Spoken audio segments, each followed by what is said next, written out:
हाँ जी। इस टाइम हम मौजूद हैं क्यूम कॉलोनी में, जहाँ पे कूड़ा करकट जौन सा है जिसका एहतजाज हुआ था एक हफ्ता पे। कूड़े को उठाने के लिए कमिश्नर साहब के अहकामात से, एमडी बाबर खुराना साहब के अहकामात से तमाम मशीनरी इस टाइम आ चुकी है। क्यूम कॉलोनी का ये बदबू से दूर किया गया है। इसके लिए हम बाबर खुराना साहब और कमिश्नर फैज़ुल्लाह असद साहब का बहुत शुक्रिया अदा करते हैं। News voice of Canada, country bureau chief Bashir Bajwa, Gujranwala, Pakistan.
ये है अकरम कॉलोनी और क्यूम कॉलोनी का कचरा, जिसमें मेडिकल की वेस्ट मौजूद है।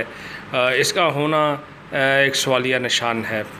ये वेस्ट यहाँ पे हैदर क्लिनिक की वेस्ट है, जो कि वहाँ से वेस्ट जो सी यहाँ फेंक दी जाती है, जिसका कोई हैदर क्लिनिक से शिकायत करने पे उन्होंने फ़ोन बंद कर दिया।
Religion.